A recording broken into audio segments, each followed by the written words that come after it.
पुराने समय की कहानियों के मुताबिक कुछ इंसान इतना सोलफुल और पावरफुल म्यूजिक बनाते थे कि वो भूत और भविष्य की आत्माओं को बुलाने की शक्ति रखती थी। लेकिन ये म्यूजिक कई बार काली शक्तियों को भी बुला लेती थी। क्लार्क्सडेल मिसिसिपी अक्टूबर 1932 सैमी अपनी गाड़ी में एक चर्च के बाहर लहूलुहान हालत में पहुंचता है। उसके चेहरे पर किसी पंजे का निशान भी था। चर्च के अंदर जाने पर वो अपने पिता को पाता है जो एक पादरी होते हैं। उसकी हालत देख वो उसे समझाते हैं कि वो ईश्वर की शरण में आए और अपने इस म्यूजिक को छोड़ दे जो उन्हें बुलाती है। इस घटना के एक दिन पहले सैमी के जुड़वा कजन ब्रदर्स स्मोक और स्टैक शिकागो से क्लार्क्सडेल पहुंचते हैं। दोनों भाइयों ने शिकागो में गैंगस्टर से पैसे चुराए थे, जिसकी मदद से वो यहाँ हॉगवुड से एक पुरानी सॉमिल खरीदते हैं जो कि एक छोटे गैंग का लीडर था। ये दोनों भाई इस जगह पर एक जूक जॉइंट नाम का बार बनाना चाहते थे जहां सिर्फ ब्लैक कम्युनिटी के लोग आकर एंजॉय कर सकें। क्योंकि ये जूक जॉइंट बार को आज रात ही खोलना चाहते थे, ये दोनों भाई बार के काम के लिए अलग अलग जाने का फैसला करते हैं। स्मोक टाउन में जाकर अपने पुराने दोस्त ग्रेस और बो की मदद से बार के लिए साइन बोर्ड और बाकी चीजों का इंतजाम करता है। उधर स्टैक सैमी के ब्लूज टैलेंट को देखकर उसे बार के लिए एज अ म्यूजिशियन हायर कर लेता है। इसके बाद ये दोनों ट्रेन स्टेशन पहुंचते हैं जहां इनकी मुलाकात पुराने ब्लूज म्यूजिशियन डेल्टा स्लिम से होती है। स्टैक उसे भी बार के म्यूजिशियन के तौर पर हायर कर लेता है, जिसके बाद सैमी और डेल्टा एक बेहतरीन परफॉर्मेंस देते हैं। स्टैक वहां मौजूद सभी लोगों को बार ओपनिंग नाइट के लिए इनवाइट करता है जहां वो बेहतरीन खाने, ड्रिंक्स और म्यूजिक का मजा ले सकते हैं। अपनी परफॉर्मेंस के बाद सैमी की मुलाकात पर्लिन से भी होती है, जिसके साथ वो फ्लर्ट करने लगता है और उसे बार के ओपनिंग नाइट में इनवाइट भी कर लेता है। उसी दौरान मैरी भी वहां आ जाती है जो असल में स्टैक की गर्लफ्रेंड हुआ करती थी। वो उस पर गुस्सा करती है कि स्टैक ने उसे धोखा दिया, पर ज्यादा गुस्सा वो इस बात से थी कि ये उसकी माँ के फुंडल में भी नहीं आए जिन्होंने इन जुड़वा भाइयों का माँ की तरह ख्याल रखा था। इसके बाद स्टैक अपने पुराने दोस्त कॉर्नब्रेड को बार की सिक्योरिटी के लिए हायर कर लेता है। उधर स्मोक अपनी पत्नी एनी के घर पहुंचता है, जिससे वो इन दोनों के बेटी की मौत के बाद से अलग हो गया था और शिकागो चला गया था। एनी वुडू मैजिक करती थी और उसके मुताबिक उसके मैजिक और प्रार्थनाओं ने ही इन दोनों भाइयों को शिकागो में सुरक्षित रखा हुआ था। स्मोक इन सब चीजों में विश्वास नहीं करता था, क्योंकि अगर ऐसा होता तो क्यों एनी अपने बच्चे को नहीं बचा पाई। लेकिन फिर भी स्मोक ने एनी की दी हुई तावीज पहनी हुई थी। फिर स्मोक एनी को इनके बार के बारे में बताता है और उसे वहां खाना बनाने के काम को संभालने के लिए कहता है। उधर सूरज डूबने लगा था। रेमिक नाम का आयरिशमैन, जो ऐसा लग रहा था आग से झुलसा हुआ था, बर्ट और जोआन के दरवाजे पर दस्तक देता है। रेमिक इन दोनों को बताता है कि कुछ खतरनाक लोग उसे मारने पर उतारू हैं, जिन्होंने उसकी बीवी को भी मार दिया है। वो सोने के सिक्कों के बदले उसे घर के अंदर छुपा लेने की बात कहता है। बर्ट और जोआन सोने के लालच में उसे घर के अंदर आने देते हैं। तभी कुछ लोग इस दंपत्ति के घर के बाहर पहुंचते हैं, जिनमें से एक आदमी इनसे रेमिक के बारे में पूछता है। वो जोआन को सावधान करता है कि यह आदमी बहुत खतरनाक है, जिसकी तलाश में ये लोग हैं। लेकिन जोआन मना करती है कि वो इस बारे में कुछ नहीं जानती। वो आदमी जान जाता है कि रेमिक इनके घर के अंदर ही है, लेकिन तभी उसका एक साथी उसे सूरज के डूबने की बात कहता है। वो जोआन को कहता है, ऊपर वाला तुम्हें सुरक्षित रखे, जिसके बाद ये ग्रुप वहां से तेजी से निकल जाता है। जोआन जैसे ही अंदर आती है, वो देखती है कि रेमिक इंसान नहीं बल्कि एक वैम्पायर था, जिसने उसके पति बर्ट को काटकर अपने जैसा बना दिया था, जिसका मतलब था अब जोआन की बारी थी। उधर जूक जॉइंट की ओपनिंग नाइट शुरू हो चुकी थी, जिसमें काफी सारे लोग पहुंचते हैं। मैरी भी जूक जॉइंट के बारे में जान गई थी, इसलिए वो भी ओपनिंग नाइट में पहुंच जाती है। हालांकि ये बार सिर्फ ब्लैक कम्युनिटी के लोगों के लिए था, लेकिन क्योंकि उसकी माँ के पिता ब्लैक थे और वो ज्यादातर सभी लोगों को बचपन से जानती थी, उसे भी एंट्री मिल जाती है। सैमी के इनविटेशन पर पर्लिन भी वहां पहुंच जाती है। इसके बाद सैमी अपनी गिटार पर एक बेहतरीन ब्लूज सॉन्ग परफॉर्म करता है। सब लोग उसके परफॉर्मेंस से झूम उठते हैं। वो इतनी सोलफुल और पावरफुल परफॉर्मेंस देता है कि बिल्कुल पुरानी कहानियों के मुताबिक उसके म्यूजिक से भूत और भविष्य के अलग अलग समय के ब्लैक म्यूजिशियंस की आत्माएं जूक जॉइंट में इकट्ठा होने लगती हैं। ये ही नहीं, सैमी के म्यूजिक से रेमिक, बर्ट और जोआन भी जूक जॉइंट खींचे चले आते हैं। ये तीनों वैम्पायर्स म्यूजिशियंस बनकर जूक जॉइंट के बाहर पहुंच जाते हैं और कॉर्नब्रेड से अंदर जाने की इजाजत मांगने लगते हैं। कॉर्नब्रेड स्मोक और स्टैक को बुला लेता है, जिन्हें ये तीनों वैम्पायर्स म्यूजिक भी बजाकर सुनाते हैं। लेकिन स्मोक को ये तीनों ठीक नहीं लगते और पैसे देने की बात कहने पर भी वो उन्हें अंदर आने से मना कर देता है। और जब तक घर का मालिक वैम्पायर्स को अंदर आने की इजाजत नहीं देता वो अंदर आ नहीं सकते। लेकिन मैरी इन तीनों म्यूजिशियन से जाकर बात करने का फैसला करती है क्योंकि उसे लगता है कि स्मोक और स्टैक को पैसों की जरूरत है। वो बाहर देखती है कि ये तीनों लोग बैठकर एक बहुत ही प्यारा म्यूजिक बजा रहे होते हैं जिससे वो बहुत इंप्रेस होती है। लेकिन कुछ समय बाद इनसे बात करते हुए वो देखती है कि रेमिक की आंखें लाल रंग में चमकने लगती हैं और अजीब ढंग से उसके मुंह से लार भी निकलने लगती है।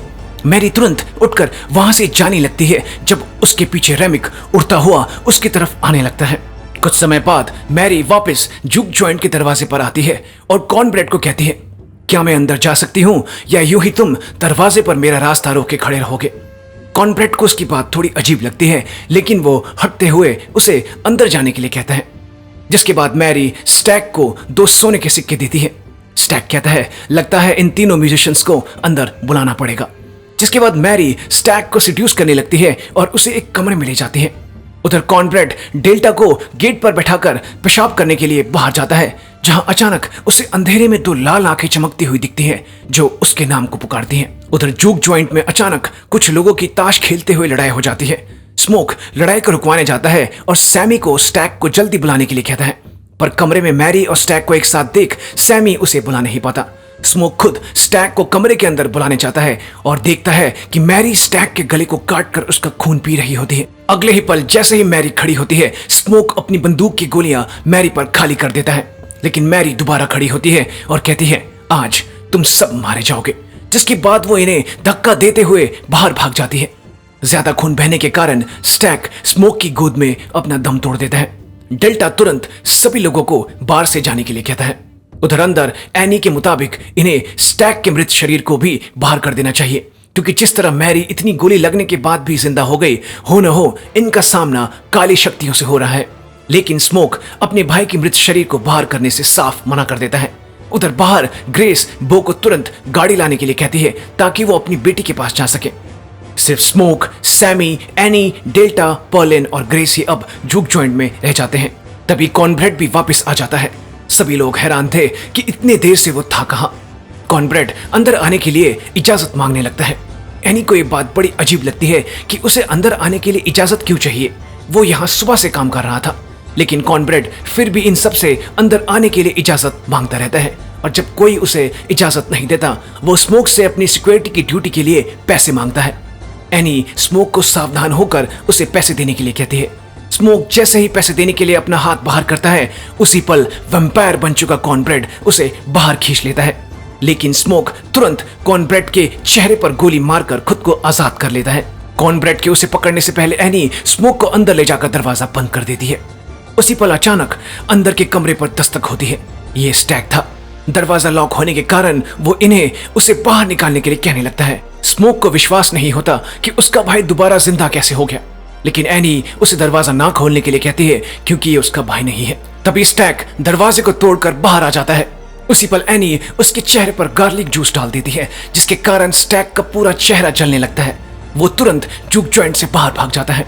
फिर एनी सबको बताती है कि ये शैतान वैम्पायर्स है। ये बात सुन ग्रेस बो के लिए चिंता करने लगती है, लेकिन स्मोक उसे समझाता है कि बो अपना ख्याल रख सकता है। एनी सभी को कहती है कि सूर्योदय होने तक कोई यहाँ से बाहर नहीं जाएगा।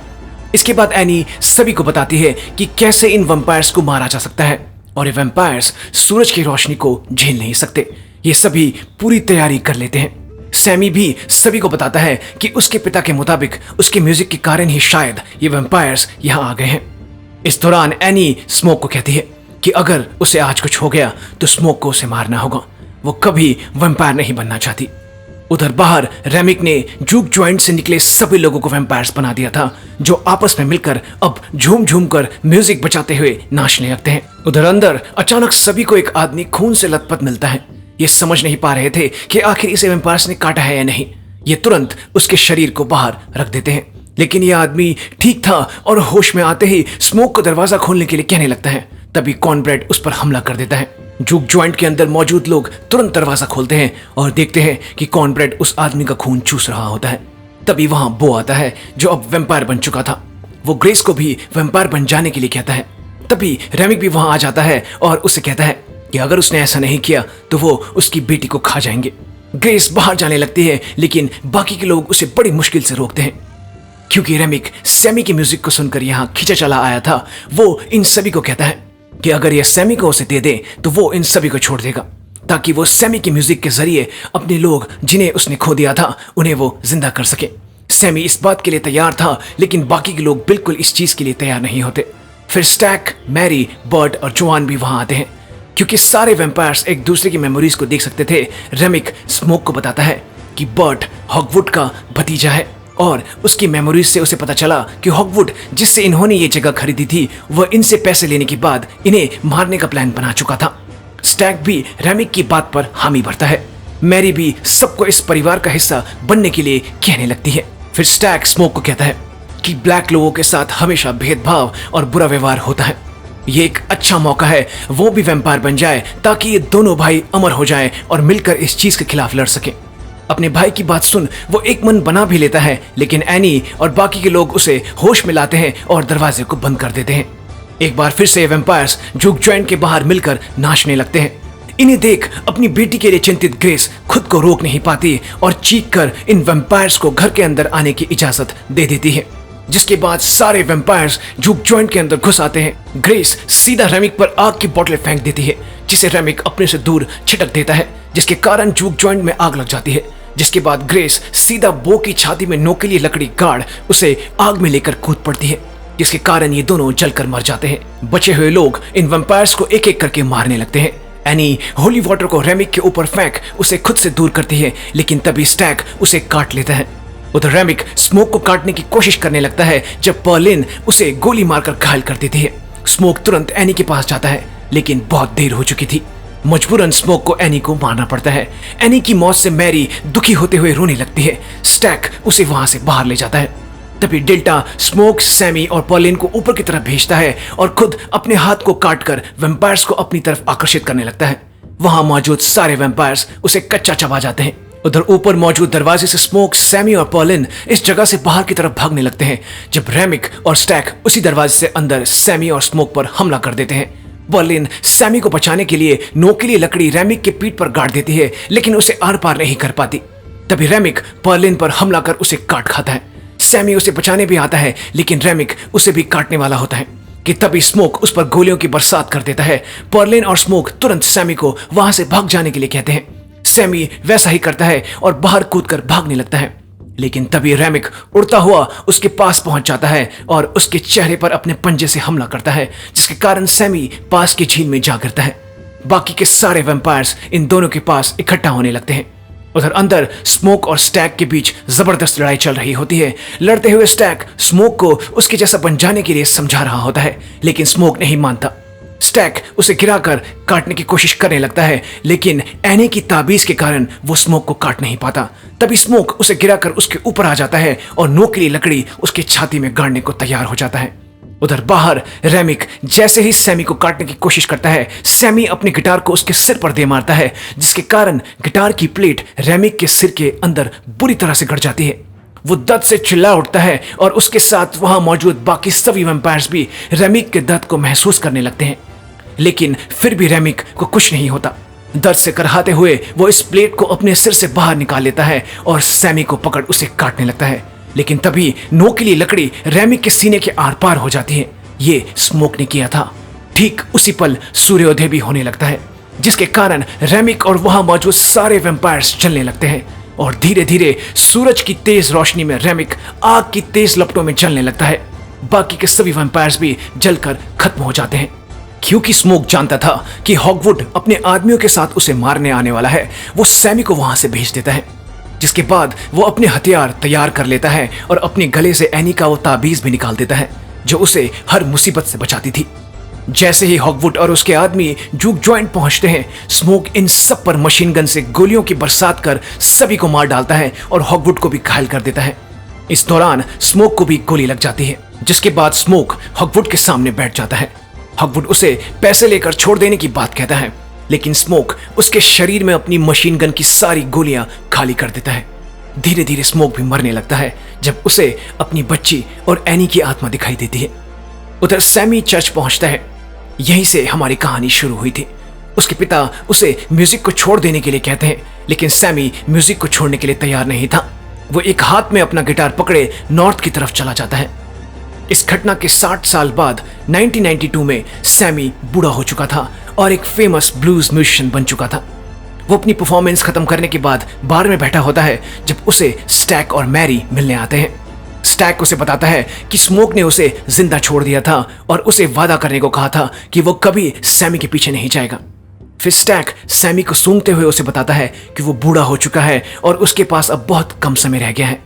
वो चाहे तो उनकी तरह बन जिंदगी भर शोज कर सकता है, लेकिन सैमी मना करते हुए कहता है कि उसने इस दुनिया में बहुत कुछ देख लिया है और जब उसका समय आएगा वो जाने के लिए तैयार है। इसके बाद सैमी स्टैक और मैरी को एक बेहतरीन गीत सुनाता है। इनके जाने से पहले सैमी फिर कहता है कि उसे अभी भी उस रात के बुरे सपने आते हैं, लेकिन उसी दिन सूरज ढलने से पहले का समय उसकी जिंदगी का सबसे अच्छा दिन था। स्टैक भी सहमत होते हुए कहता है कि वो दिन आखिरी दिन था जब उसने अपने भाई और सूरज को देखा था और आखिरी बार जब उसने वास्तव में आजाद महसूस किया था।